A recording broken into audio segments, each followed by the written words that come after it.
Jo! Wir bauen heute ein Einrad zusammen. Und zwar machen wir das an einem Impact Atmos Einrad. Andere Einräder haben da kleine Unterschiede, aber im Großen und Ganzen ist es das gleiche, also guckt es euch an. Ihr habt also alle Einradteile zusammen, zum Beispiel das Laufrad, und habt alle Transportverpackungen aus Plastik oder Papier entfernt. An Werkzeugen werdet ihr dafür brauchen einmal einen Imbusschlüssel, einen 5er und einen Mausschlüssel 15. So einen, nicht so einen. Und dann kann es losgehen.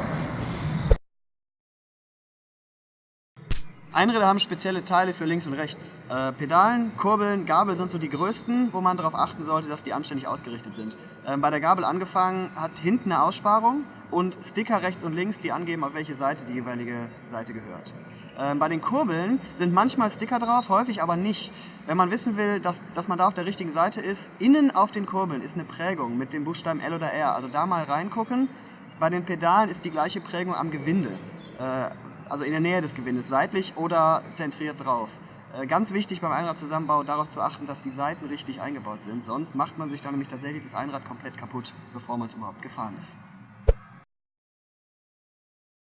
Als erstes werden wir Gabel und Laufrad zusammenbringen. Das heißt, steckt die Gabel so aufs Laufrad drauf, dass, wenn ihr die Gabel von hinten anschaut, also die Aussparung auf eurer Seite ist, die rechte Kurbel auf der rechten und die linke Kurbel auf der linken Seite ist. Wenn die Gabel steckt, nehmt euch die unteren Lagerschalen und befestigt damit die Gabel an den Kugellagern.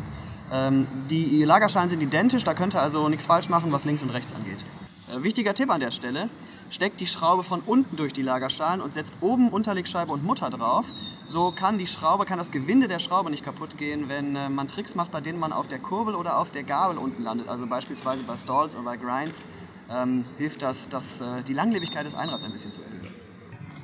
Versucht beim Anziehen der Schraube darauf zu achten, dass die Abstände auf beiden Seiten identisch sind. Also die Schrauben nach und nach so langsam abwechselnd festziehen, damit der Druck auf die Lager von beiden Seiten gleich ist.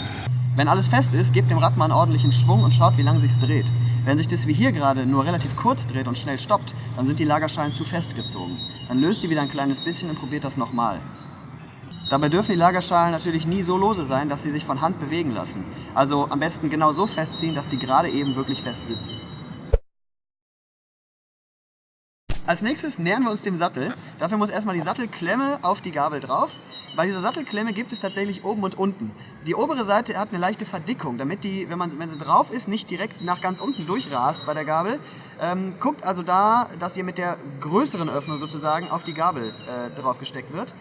Vorne ist meistens ein Logo drauf, hinten ist wieder eine Aussparung. Also wenn ihr die richtige Orientierung auf der Gabel kontrollieren wollt, wenn die Aussparung der Gabel und die Aussparung der Sattelklemme übereinander liegen, dann ist alles richtig. Weil wegen des Lacks auf der Gabel die Sattelklemme manchmal relativ schwierig draufzustecken geht, löst vorher die Schrauben an der Klemme relativ weit, sodass ihr es euch einfacher macht.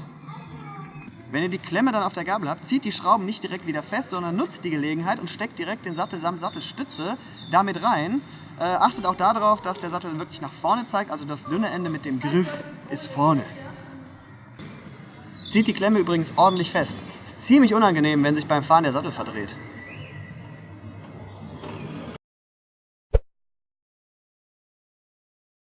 Und das letzte, was fehlt, sind die Pedalen. Und gerade bei den Pedalen müsst ihr besonders darauf achten, was links und was rechts ist. Sucht euch das rechte Pedal und die rechte Kurbel, die ihr anhand der Prägung auch erkennen könnt, und fangt an, das Pedal von Hand in die Kurbel zu schrauben. Die beiden Pedalen dreht man dabei in unterschiedlichen Richtungen fest, damit es euch nicht passieren kann, dass ihr beim Vorwärtsfahren plötzlich die Pedalen losdreht. Beim rechten Pedal dreht man dabei rechtsrum fest, also im Uhrzeigersinn. Wenn die Pedalen sich von Hand am Anfang schon schwer reindrehen lassen, dann kontrolliert doch nochmal ganz genau, ob es wirklich das rechte Pedal an der rechten Kurbel war. Denn wenn ihr da nicht aufpasst und das falsche Pedal nehmt oder die falsche Kurbel, dann fräst ihr euch mit viel Gewalt ein neues Gewinde in die Kurbel und macht die damit leider komplett unbrauchbar. Für den Rest des Festdrehens könnt ihr dann den 15er Maulschlüssel benutzen, das ist etwas leichter als von Hand. Dreht die Pedale da auch ordentlich fest, es ist unangenehm, wenn so eine Pedale während der Fahrt abfällt. Dann nehmt euch das linke Pedal, die linke Kurbel, die ist jetzt leichter zu finden, und dreht dieses Mal gegen den Uhrzeigersinn linksrum fest. Das Einrad ist jetzt fertig zusammengebaut. Ein paar Einstellungen noch. Den Sattel zuerst auf die richtige Höhe. Um den Sattel zu verstellen, die Schrauben an der Klemme noch mal ein bisschen lösen. Nicht zu viel, sonst dreht er sich da komplett frei. Ein bisschen lösen reicht, dann kann man den ganz gut verschieben und der verrutscht nicht direkt. Fürs Fahrenlernen sollte der Sattel so hoch sein, dass man im Sattel sitzend das Pedal in der untersten Stellung mit fast ausgestrecktem Bein erreichen kann. Mit dem Reifendruck hingegen kann man etwas spielen. Der Reifendruck sollte nie so niedrig sein, dass man beim Fahren oder Springen mit der Felge selbst den Boden berührt. Also ein Klonk ist immer ein schlechtes Zeichen. Aber ein sehr hoher Reifendruck federt nicht und deswegen ist das auch nicht die beste Wahl. Da muss man tatsächlich so ein bisschen experimentieren und mal verschiedene Reifendrücke ausprobieren. Und damit habt ihr ein fertig zusammengebautes Einrad. Wer schon fahren kann, das wäre jetzt der perfekte Zeitpunkt für eine kleine Probefahrt.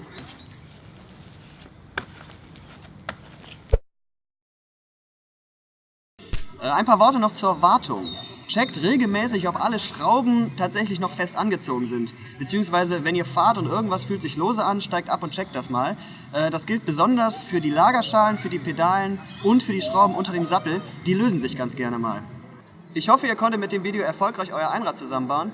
Wenn ihr aber noch irgendwelche Fragen haben solltet, dann schreibt uns ruhig, dann helfen wir euch da noch weiter. Bis dahin, viel Spaß mit dem Einrad.